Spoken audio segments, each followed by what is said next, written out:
डडेलधुरा बैतडीका बिचमी पाटना, डडेलधुरा बैतडीका बिचमी पाटना, हातकी रुमाल दिउँला सौरडी साटना, हातकी रुमाल दिउँला सौरडी साटना। नेपाल टेलिभिजनको कार्यक्रम चौतारीमा सम्पूर्ण आदरणीय दर्शकहरू, यहाँहरू सबैलाई हामी हार्दिक नमन गर्न चाहन्छौँ, हार्दिक स्वागत गर्न चाहन्छौँ। स्रष्टाहरूमा समर्पित कार्यक्रमको नाम हो चौतारी। कुनै बेला चौतारीलाई भलाभलीका नाममा पनि हामी कार्यक्रम सञ्चालन गर्ने गर्थ्यौँ। अहिले चौतारी।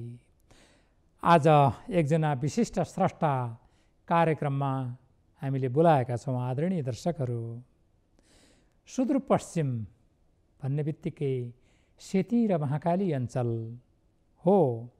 सुदूरपश्चिमाञ्चलमा एउटा यहाँहरूलाई थाहा छ प्रज्ञा प्रतिष्ठानको पनि स्थापना गरिएको छ।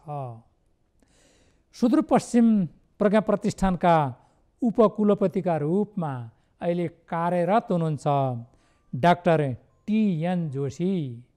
Doctor TN. जोशीले झन्डै सुदूरपश्चिम प्रज्ञा प्रतिष्ठानको उपकुलपतिका रूपमा पदभार सम्हालेको 1 वर्ष लगभग भइसकेको छ।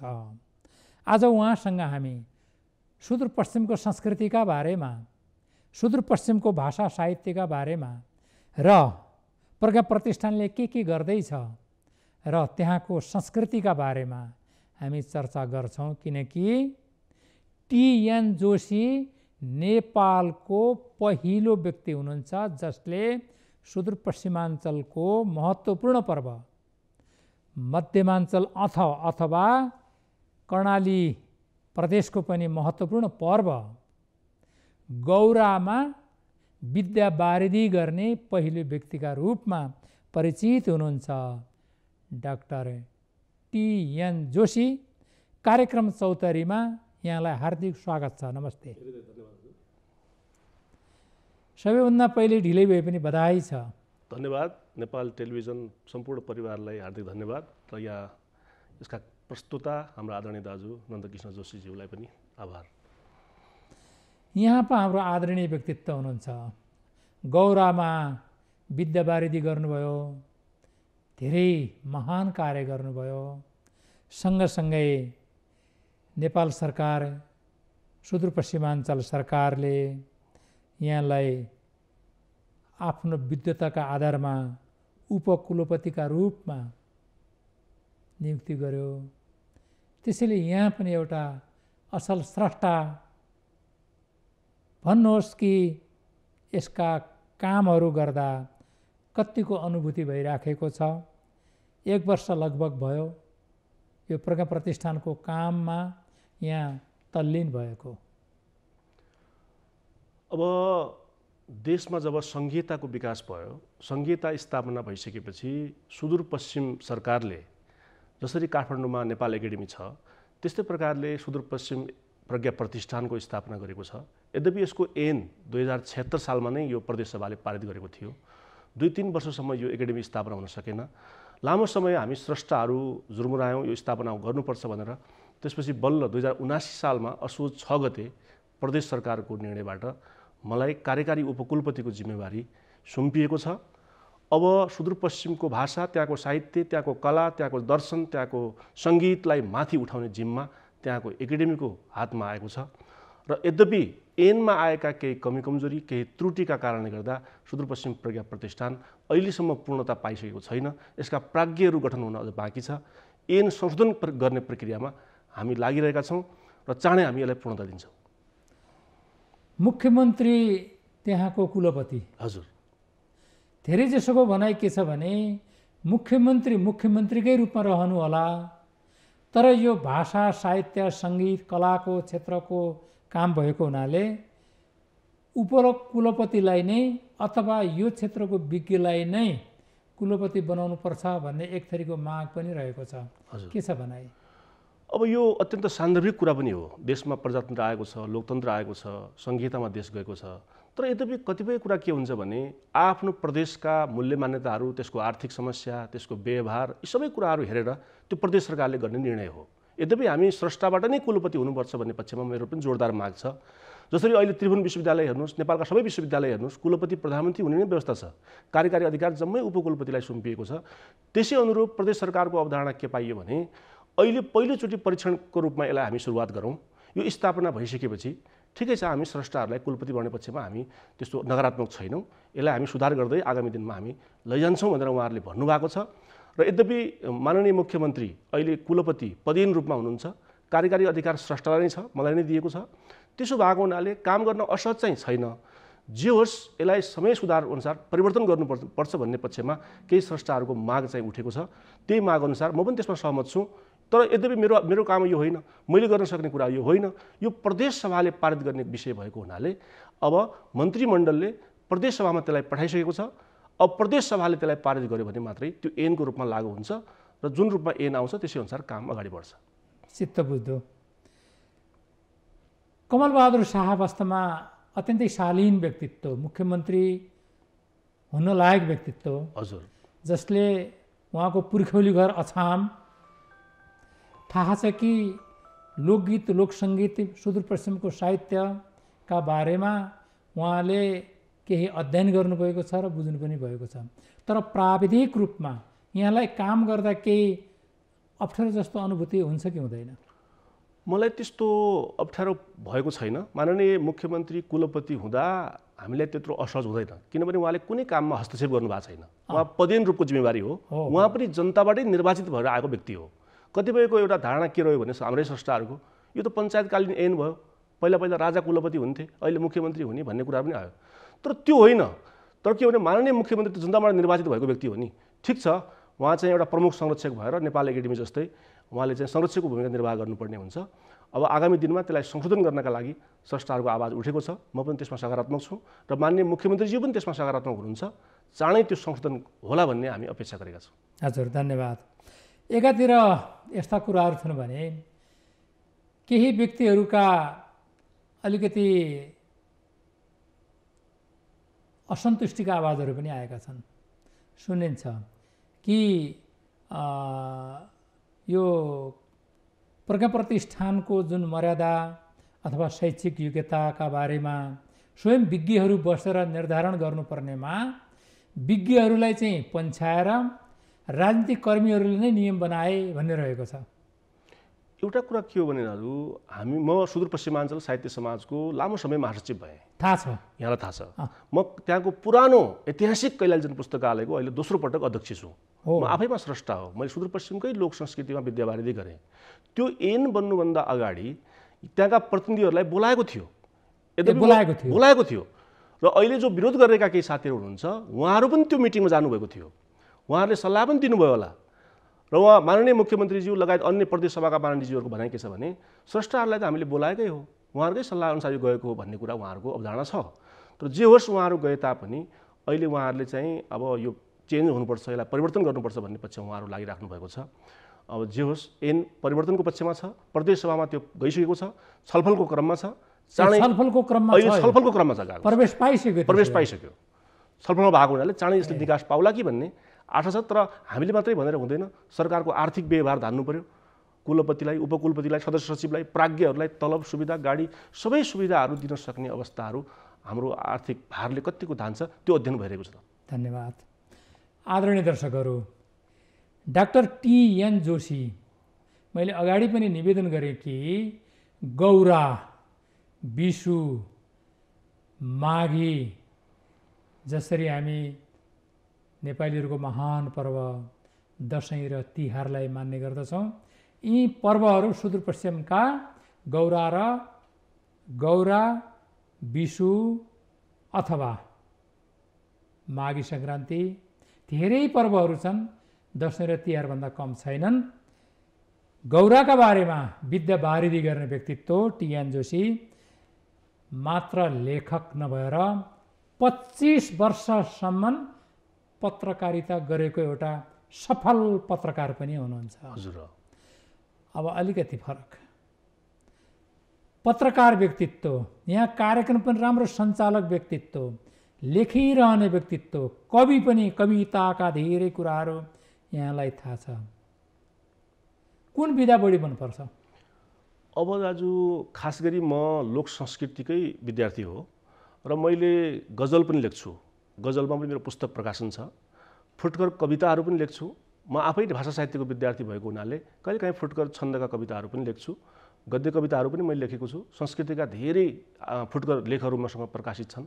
धेरै समालोचनाहरू प्राय प्रकाशित गर्छु र अब म उपन्यास लेखनको तयारीमा लागिरहेको छु। र मेरो अर्को एउटा तयारी के छ भने सुदूरपश्चिमकै लोक संस्कृतिमा जुन मैले विद्यावारिधि गर्ने सौभाग्य पाएँ त्यसै संस्कृतिलाई अलिकति थप खोज अनुसन्धान गरेर त्यो कृति अब चाँडै बजारमा आउने तयारीमा छ। साधुवाद छ। हजुर, अग्रिम बधाई पनि छ। किनकि गौरा पर्वको बारेमा अहिलेसम्म देशभरि नै अनुसन्धान भएको थिएन र मैले यही विषयमा गर्नुपर्छ। अब गौराले अन्तर्राष्ट्रिय क्षेत्रमा सुदूरपश्चिमलाई चिनाएको यत्रो चाड छ भनेपछि यसको विषयमा किन अनुसन्धान नगर्ने भनेर मेरा श्रद्धेय गुरु अहिले दिवंगत भइसक्नुभयो, उहाँलाई म सम्झिन चाहन्छु, प्राध्यापक डाक्टर जयराज पन्त।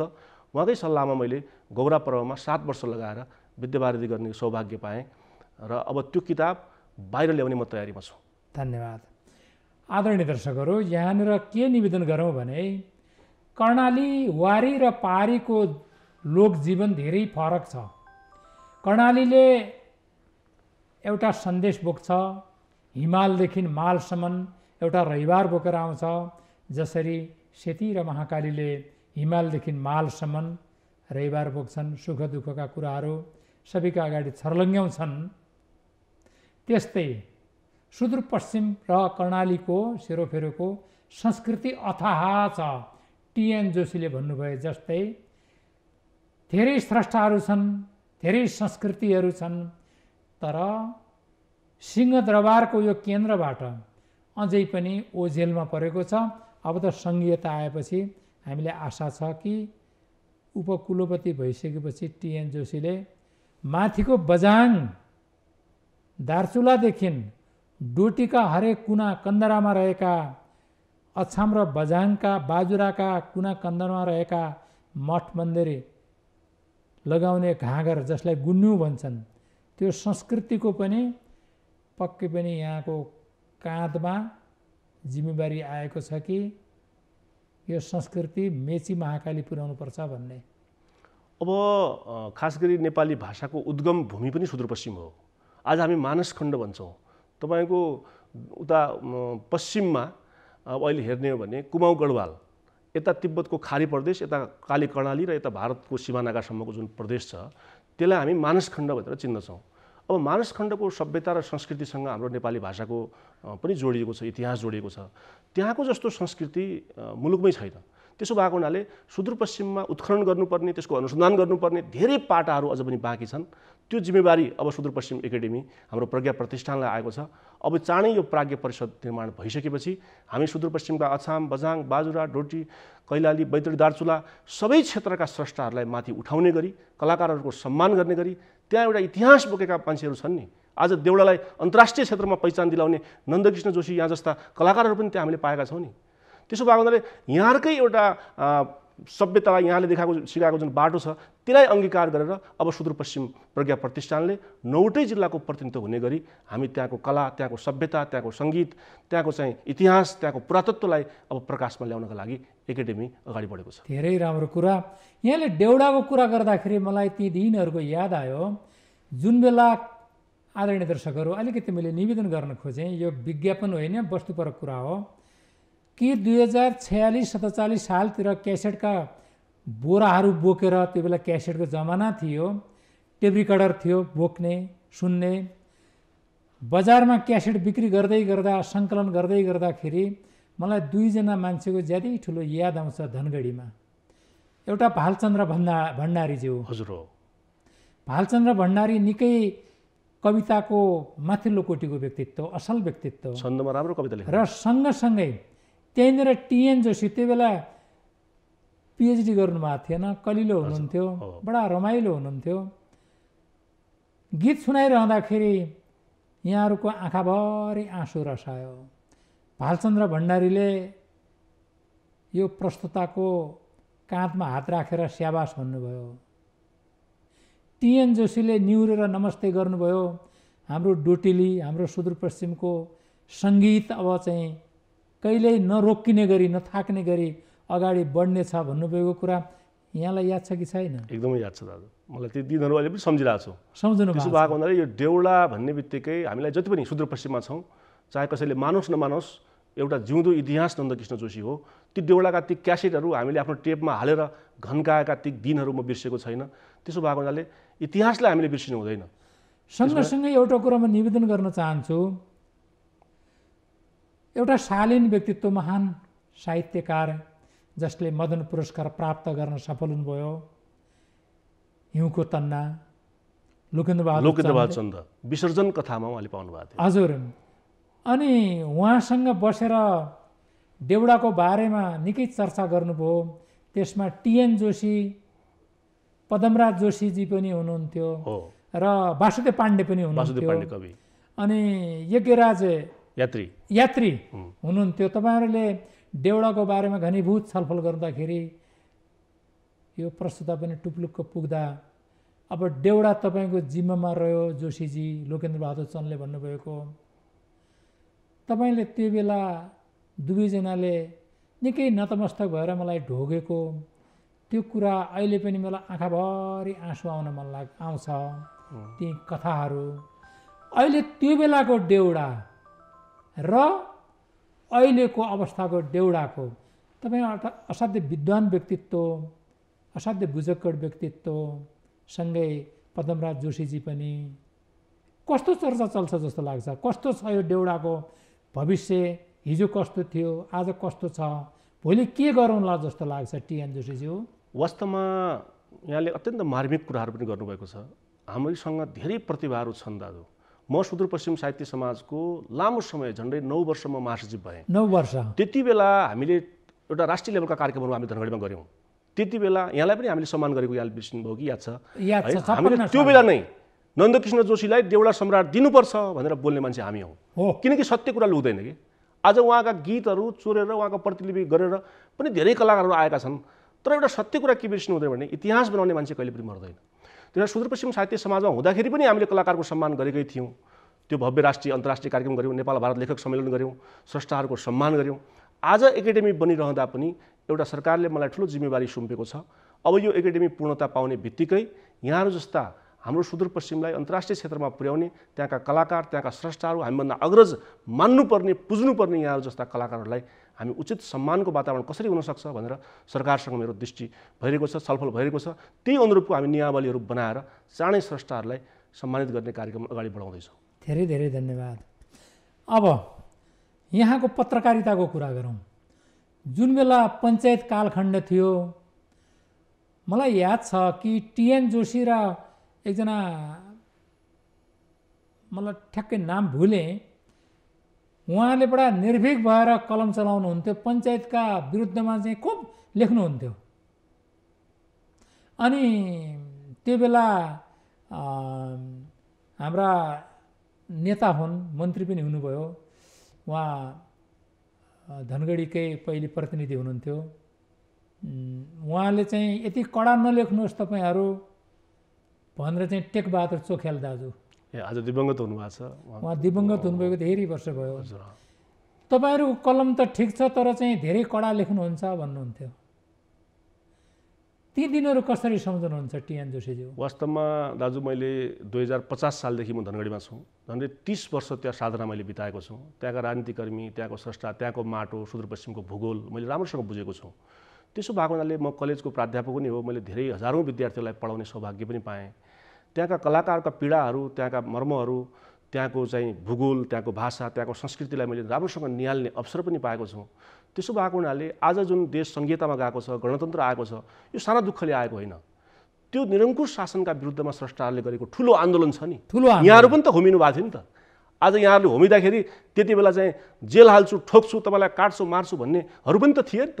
त्यति हुँदाहुँदै पनि यहाँहरूले जुन विरासत बोक्नुभयो, आफ्नो सङ्घर्ष अगाडि बढाउनु भयो, जसको बावजुद आज देशमा संहिता आएको छ, गणतन्त्र आएको छ, स्रष्टाहरूले निर्धक्क रूपमा लेख्ने अवसर पाएका छन्। आज देउडाले अन्तर्राष्ट्रिय क्षेत्रमा महत्त्व पाएको छ, त्यो त गर्व त हामीसँग छ नि। तर त्यसलाई टिकाउनका लागि अब एकाडेमी अगाडि बढ्छ। यहाँहरू जस्ता प्रबुद्ध वर्ग, यहाँहरू जस्ता अभिभावकहरूको सल्लाह लिएर अब म एकाडेमी अगाडि बढाउँछु।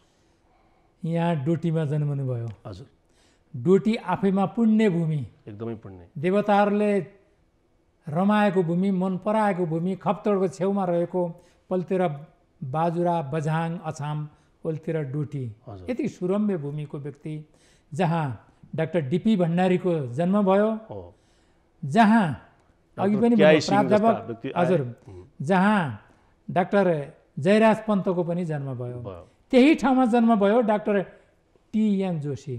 देउडा त गीत गाउनु पऱ्यो नि, नानो गीत नगाए पनि तपाईँले देउडाका 2-4 पङ्क्ति त भन्नै पर्यो। अब दाजु देउडा म खास गायक त होइन, तर मैले गायक होइन, लेखन त लेख्दा छौ, एकदम लेख्छु। मैले गौराको अध्ययन गर्दाखेरि पनि गरेँ गौराको विषयमा।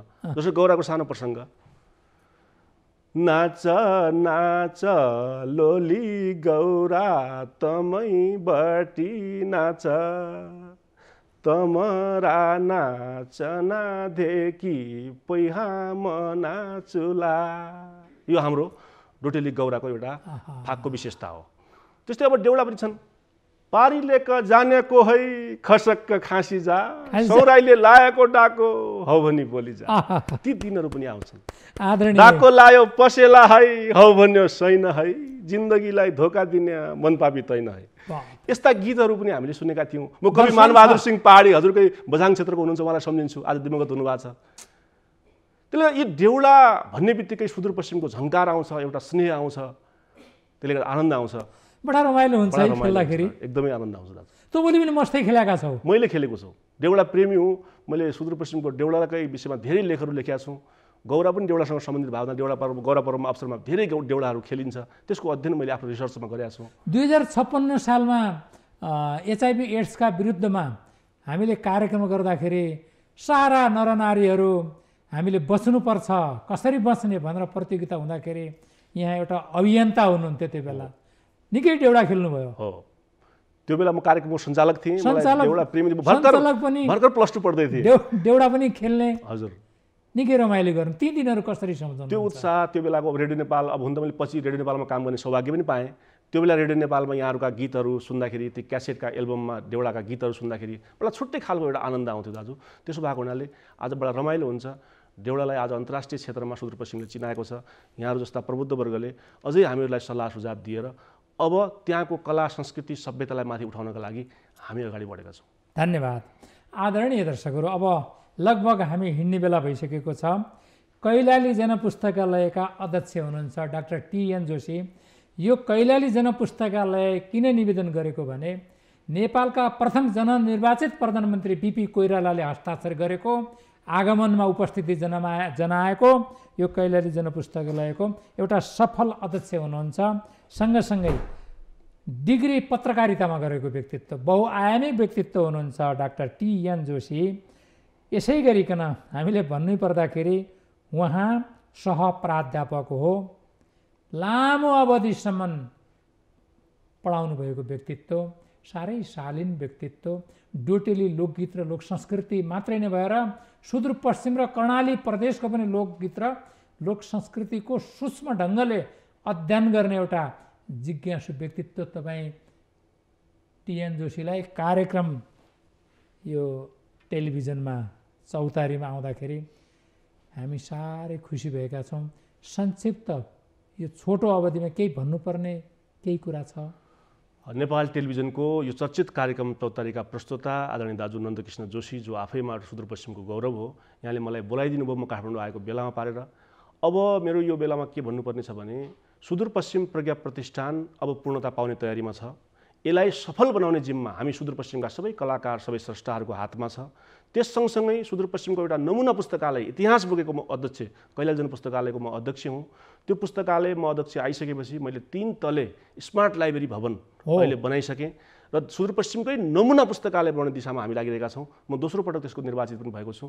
सँगसँगै त्यहाँका स्रष्टाहरूलाई माथि उठाउनका लागि मैले एउटा 1 करोडभन्दा बढीको अक्षय कोष स्थापना गर्ने अभियानलाई मैले अगाडि बढाएको छु र प्रतिभा पुरस्कारका कुराहरू छन्। यिनलाई नियमलाई सच्याएर अब सुदूरपश्चिमको कला, सभ्यता र संस्कृतिलाई राष्ट्रिय अन्तर्राष्ट्रिय क्षेत्रमा एउटा पहिचान दिलाउनका लागि हामी अगाडि बढेका छौँ। यहाँहरूको सल्लाह सुझाव अनुसार हामी अगाडि बढ्नेछौँ। यो मौका दिनुभयो, यो अवसर दिनुभयो, त्यसका लागि हार्दिक आभार। धेरै धेरै धन्यवाद। यहाँको सफल कार्यकालको, उज्जवल भविष्यको सफल कार्यकालको हामी हार्दिक शुभकामना व्यक्त गर्न चाहन्छौँ। समय दिनुभयो, धेरै धेरै धन्यवाद। तल बग्न्या करनाली माथि बग्न्या रेवा, तल बग्न्या करनाली माथि बग्न्या रेवा, बाउली समाई भलाभली चिउडी समाई सेवा, बाउली समाई भलाभली चिउडी समाई सेवा। निर्धारित समय यहीँ सुसम्पन्न भएको हार्दिक निवेदन गर्न चाहन्छौँ। हजुर टिएन जोशी, डाक्टर टिएन जोशीले धेरै धेरै धन्यवाद छ।